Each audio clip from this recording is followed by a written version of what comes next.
There's a lot of authoritarianism in the world, and I think to teach students values, and we'll talk a little bit about that today, I'll mention Cooperative Games. This is an example of one called Forbidden Island.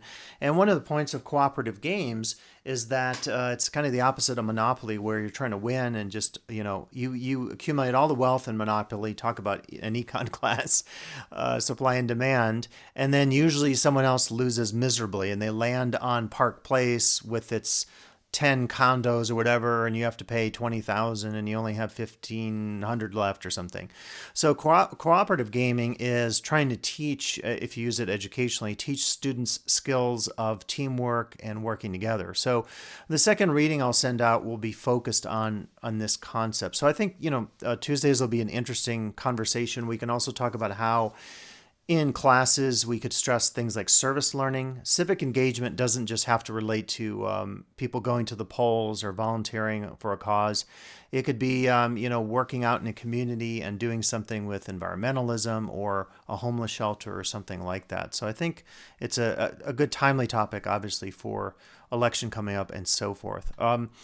Let me mention to you that if you want any additional resources, I mentioned this with empathy, you can always just Google the simple phrase, in this case, games and DE teaching or games and teaching, and hundreds of articles will come up, videos will come up, and even examples of using board games themselves. Monopoly is actually an interesting one, and I used to bring Monopoly into some of my social classes. The true Monopoly was actually created by a socialist. I don't know if anyone knows that. It's kind of a fun, yeah. It's kind of fun. I don't know if I'll find the article, but there's a new Monopoly Socialism game. That's actually kind of interesting. Wow. Socialism themed. Okay, so that's interesting. No, but the original is a woman who created it. Here it is. This is from The Guardian. I love this article.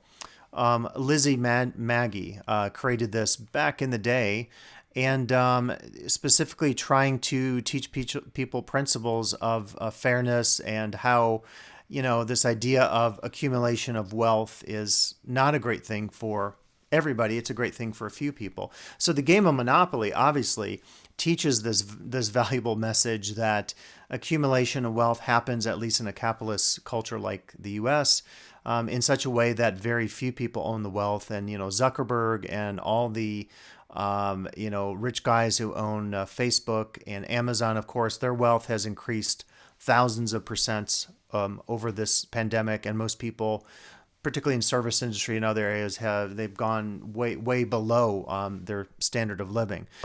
Yeah, really important lesson. And I mentioned this one also, not just to teach games to people, but I mention it because it is an example of how a particular value, if you will, gets warped, where a woman had a notion of trying to teach something responsibly about sharing, which, sharing it is common to many cultures around the world, indigenous cultures, where you have to work together. If you watch that show Naked and Afraid, XL, where they cooperate in a very harsh terrain, they are never successful if they don't work together. If they don't, each gather firewood and try to hunt or fish or whatever and take care of their camp and do all that kind of stuff. So trying to teach people about cooperation versus competition, I think, is important. And the game I mentioned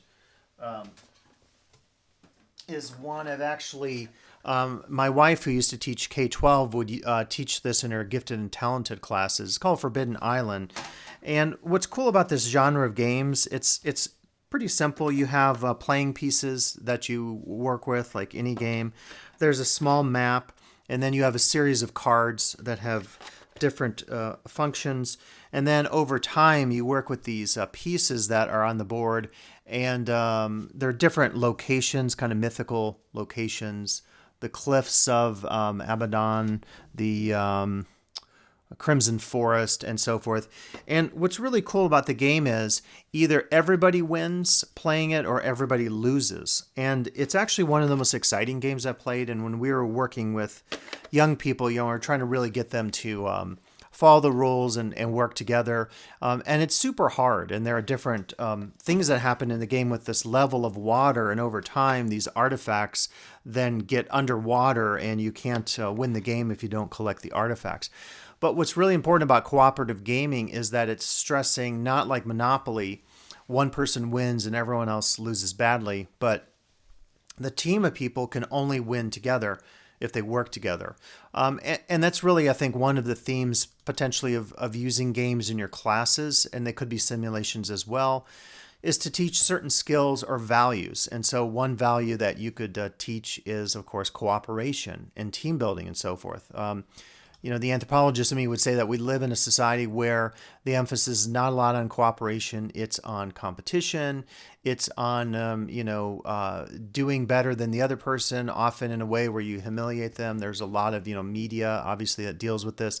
I won't get too political, but we have some people in office who are known for humiliating and attacking people on social media.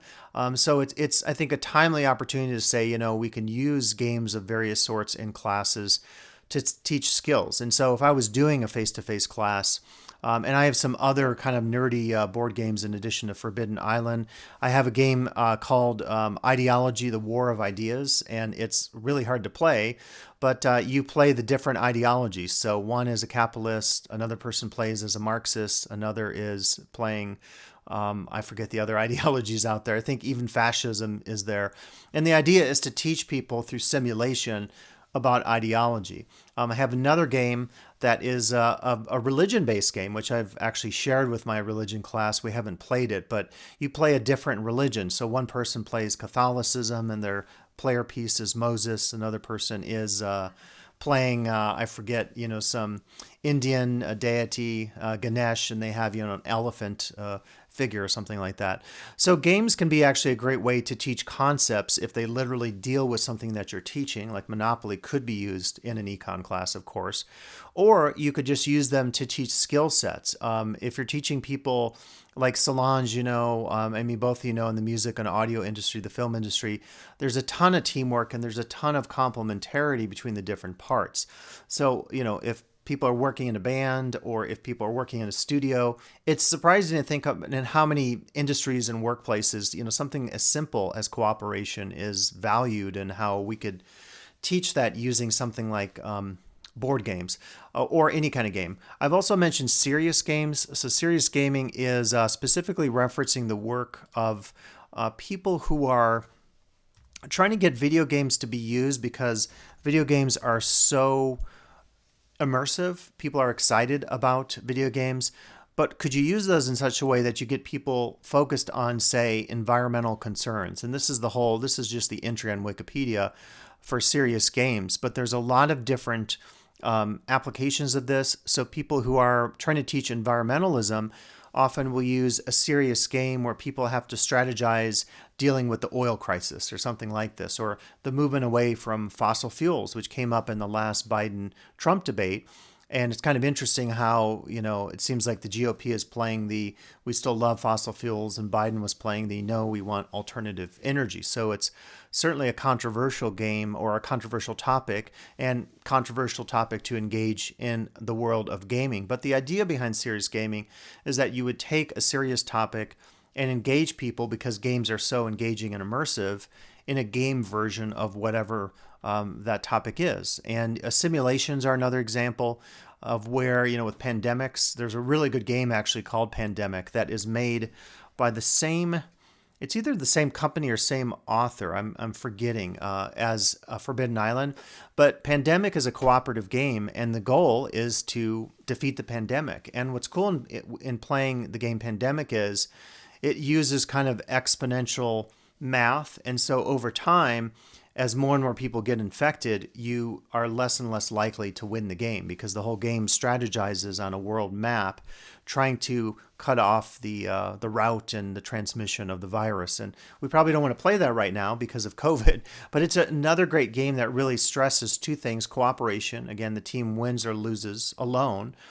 And it really shows you kind of the exponential crisis that we're in right now with the math of the transmission of the virus, and what happens if we don't, have more measures to deal with the virus. So serious gaming is real fun. I don't know if that's something you would use in your classes or not, or any kind of cooperative gaming. I've used a couple of game theory games in my classes, and I love them. One is called the X and Y game, which is just about what you said: everybody wins, everybody loses. Yep. And the thing that always was amazing to me is the human nature aspect of, because people don't get that sense that it's better not to compete. They cannot stop competing to their own demise.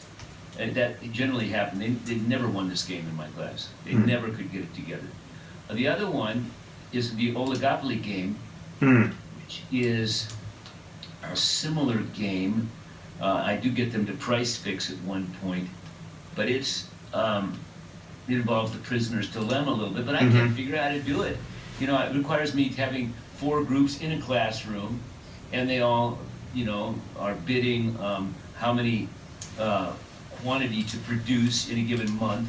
I'd say we're making snowboards in Tahoe is the image, and the equilibrium is that out of all 4 of the companies producing them, 100 is the max. If they produce more than that, it's a surplus, everybody loses. If they produce less than that, everybody wins, but the person who bids the most wins the biggest. And it's a great thing to teach oligopoly and also the supply curve, but I can't figure out how to do that in this environment. Yeah, I wrote that. I mean, it could be a challenge to do gaming in a traditional classroom because for a lot of these games, if it's a board game, you might need 5 or 6 sets, and that could be expensive.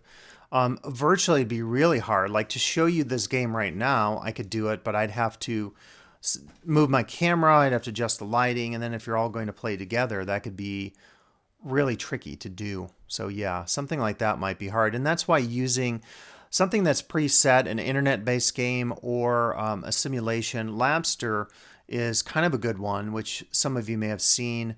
I won't. I don't have to. You don't really need the sound for this, but it's the idea of a virtual lab. So our science faculty are trying to use this. I think some of it looks pretty interesting. It's the idea like you go into a lab, and all of this is happening. You're interacting, so you move and you use your mouse to do this. But the idea is it tries to simulate what students would see in an actual lab. I think a fear behind this, and Eric, you mentioned this back a couple weeks ago when gaming came up in a totally different workshop. And you said, well, some people just want the fun of it and they get so immersed in the games, they don't want to do anything else. They give up their lives. That's a fear of some of this. I think what the serious gamers are saying is you have to go just so far to get someone hooked. To go back to your brand campaign that you're working on in your digital media class, Smokey the Bear to get people to be aware about forest fires. So go just far enough to hook them with the message and the fun of it. Hey, this is going to be immersive and exciting. And then they do what they're supposed to do, which is learn chemistry in this case, and a water bath and safety procedures and all that important stuff. We almost get to a point like with chemistry where we say either we don't teach chemistry now, or we do it virtually, or we do it maybe unsafely and try to open our labs back up. And I know in spring, the college is talking about doing some of this a little bit more, opening up spaces on campus, but we have to make sure it's safe.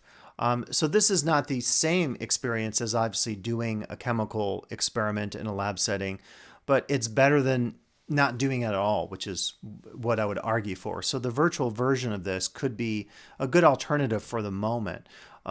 The article I passed out is talking about, it's called Hands-on Classes at a Distance and the Emerging Virtual Future. And at the end of the article, they kind of get to the point, which is, the COVID-19 pandemic has forced not just education, but every field to re-examine their reliance on face-to-face and hands-on approaches. So like right now, if you go on and if you miss Disney theme parks, you could watch some first-person perspective videos of your favorite rides, the Haunted Mansion, Pirates of the Caribbean. It's not the same as being there, but it's one opportunity certainly to try to immerse people in a moment that is gone for now, the physical face-to-face moments of our lives, and to say, hey, they're coming back. In the meantime, you could use some of these simulations that help you understand something. It could be a teaching concept, or in the case of a business, it might be like, hey, we haven't gone anywhere. We're going virtual. We're selling our product online, and here are some videos explaining what we're doing. And they mention what they call the fourth industrial revolution, which just is the blurring of the digital, physical, and biological worlds. So experiments like Labster or other opportunities to immerse ourselves in teaching scenarios that we can't do face to face anymore, or for the moment until we fix this pandemic, are at least opportunities to do something as opposed to doing nothing and just totally shutting it down. There's a slew, if you also search the term gamification, there's a slew of articles on the web about using games or apps. These could be within Canvas. They could be other simulations out there. One thing I used to use years ago for physical anthro, let's see if it's still there. And this is not a game per se.